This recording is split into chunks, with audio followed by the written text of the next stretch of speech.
Welcome बच्चों। हमारा आज का जो टॉपिक है वो है अपक्षय। आज हम लोग अपक्षय के बारे में पढ़ेंगे, ठीक है। और अपक्षय, अपरदन, फिर है आपका अनावृत्तिकरण। ये इस तरह के बहुत सारे शब्द आज हम लोग इस वीडियो में पढ़ेंगे। तो पहले देखिए, मैं व्हाइट बोर्ड पर, ये आप लोग का 5वां चैप्टर है, ठीक है। तो देखिए, मैं व्हाइट बोर्ड पर लिखी हूं अंतर्जात बल और बहिर्जात बल। तो अंतर्जात बल और बहिर्जात बल, अंतर्जात नाम से ही क्या पता चल रहा है, जो पृथ्वी के अंदर जन्म लेता है, और बहिर्जात मतलब जो पृथ्वी के बाहर जन्म लेता है। अच्छा, इस पाठ को शुरू करने के पहले मैं आपको एक घटना बताऊं जो आप लोग हमेशा देखते रहते हैं। मान लीजिए कोई घर आपने देखा है, नया हाल फिलहाल में रंग हुआ है ना। तो नया नया बहुत अच्छा लग रहा है, बहुत सुंदर लग रहा है देखने में। लेकिन फिर धीरे धीरे धीरे धीरे धीरे धीरे क्या होता है, उसकी रौनक खत चली जाती है, कम हो जाती है। या ऐसा क्यों होता है? ऐसा इसलिए होता है जो बाहर जो हवा है, पानी है, धूप है, उसका क्या होता है, उस पर कुछ इफेक्ट पड़ता है, प्रभाव पड़ता है। या अपने घर में या विद्यालय में आप लोग सरस्वती पूजा करते हैं, देखे हैं सरस्वती पूजा करते हुए, ठीक है। और कभी कभी हम लोग क्या करते हैं, प्रतिमा को विसर्जित नहीं करके बाहर 1 साल के लिए छोड़ देते हैं, है ना। तो प्रतिमा का जो रंग रूप शुरू में रहता है, क्या 1 साल के बाद भी वैसा ही रंग रूप रहता है? नहीं रहता है। बहुत कुछ चेंजेस आ जाता है, उसके बाल खराब हो जाते हैं, कपड़ा फट जाता है, कहीं से जो उनका जो मुकुट उकुट रहता है वो खराब हो जाता है, रंग निकल आता है, कहीं से थोड़ा उसका मिट्टी जिससे वो बना होता है वो निकल आता है। तो इस तरह की बहुत सारी बातें हैं। ऐसा क्यों होता है?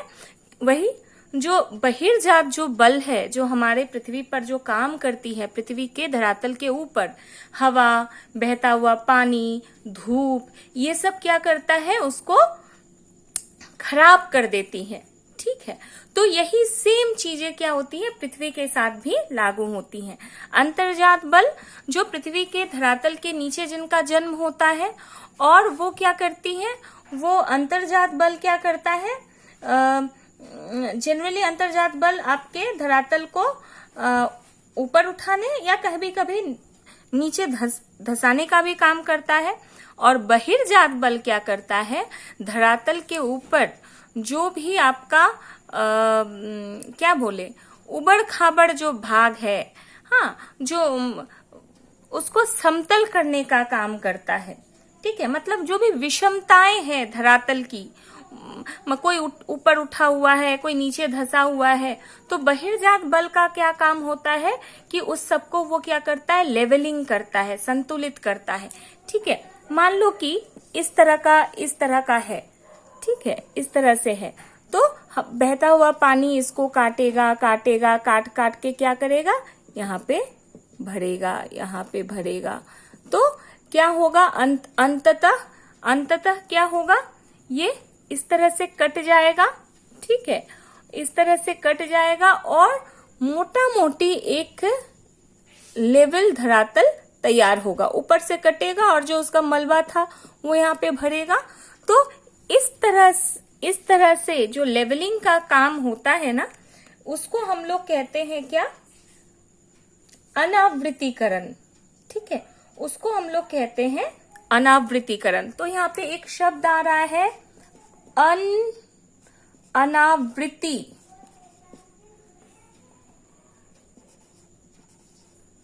अनावृत्तिकरण। अनावृत्तिकरण माने होता है ऊपर से उसका कवर हट जाना, जो ढका हुआ है उसको अनावृत कर देना, जिससे वो ढका हुआ है वो चादर हटा देना। तो अनावृत्तिकरण का अर्थ भूगोल के टर्म्स में क्या है, भूगोल के दृष्टिकोण से या परिभाषा में हम लोग क्या कहेंगे कि भूपटल पर समतल स्थापन की सभी प्रकार की क्रियाओं को हम लोग अनावृत्तिकरण कहते हैं। भूपटल पर समतल स्थापित करने की सभी तरह की क्रियाओं को अनावृत्तिकरण कहते हैं। तो इसमें 2 तरह की क्रिया होती है। एक, जब आपका धरातल, माने जैसे आपको दिखाए ना कि ये कट रहा है, तो इसका जो मलबा है यहाँ पे जमा हो रहा है, तो जमा हो रहा है तो क्या क्या हो रहा है, इसका जो हाइट है, जो हाइट ये थी, ये हाइट अब बढ़ रही है कि नहीं। लेकिन थोड़ा मैं ऐसे कर दूं तो आप लोग को दिखाई देगा। देखिए जो यहाँ पे इसका पहले हाइट ये था, ये हाइट अब बढ़ के ये हो रहा है, और इसका जो हाइट था ये घट के नीचे हो जा रहा है। तो दोनों तरह का काम हो रहा है, एक हाइट बढ़ रहा है, दूसरी ओर हाइट घट भी रहा है। तो इस समतल स्थापन की क्रिया दो प्रकार से होती है, ठीक है। अनावृतीकरण मतलब क्या, समतल स्थापन करने की क्रिया, समतल स्थापन करने की क्रिया। और यह दो तरह से होती है, दो तरह से एक क्रिया होती है, एक ऊंचाई बढ़ती है और दूसरी ऊंचाई घटती है। जब ऊंचाई बढ़ती है तो उसको हम लोग कहते हैं अधिवृद्धिकरण,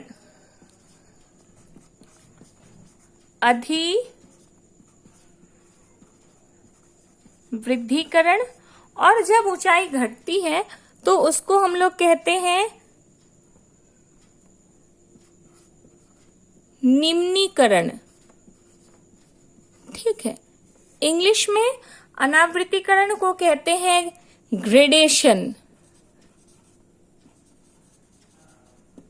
ठीक है। और अधिवृद्धिकरण को कहते हैं अग्रेडेशन, अग्रेड करना मतलब ऊंचाई का बढ़ना, और निम्नीकरण को कहते हैं डिग्रेडेशन, ठीक है, मतलब ऊंचाई का घटना। अपग्रेडेशन और डिग्रेडेशन, ये क्लियर हुआ, ठीक है। अच्छा, बहिर्जात जो बल हैं वो विनाशक बल हैं। तो बहिर्जात बलों को विनाशक बल क्यों कहते हैं, क्योंकि यह धरातल का क्या करती है, क्या ये धरातल का विनाश करती हैं। इन बलों को हम लोग विनाशक कहते हैं। क्यों विनाशक कहते हैं, क्योंकि ये बल जो है धरातल पर, जो मान लीजिए पर्वत है, उसको काट छाट के क्या करती है, नीचे कर देती है, विनाश करती है। अब मैदान है या पठार है या नीचे भूमि है, उसको भर के ऊंची करती है, मतलब उसका जो पहले का रूप था उसका वो क्या कर देती है, विनाश कर देती है, नष्ट कर देती है। इसलिए बहिर्जात बलों को हम लोग क्या कहते हैं, विनाशक बल कहते हैं। अच्छा, अनावृतीकरण आप लोग को समझ में आया। और अनावृतीकरण के अंतर्गत तीन बातें आती हैं, अपक्षय, अपर्दन और बृहत क्षरण, ठीक है। तो ये अनावृतीकरण के अंतर्गत क्या आता है, तीन प्रक्रियाएं आती हैं, तीन प्रक्रियाएं, ठीक है, तीन प्रक्रियाएं आती हैं इसके अंतर्गत। वो तीन प्रक्रिया क्या क्या है, अपक्षय, अपर्दन और तीसरा है बृहत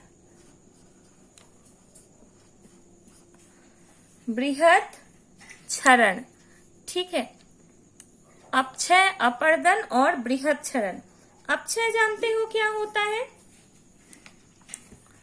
अपक्षय मतलब हो गया कि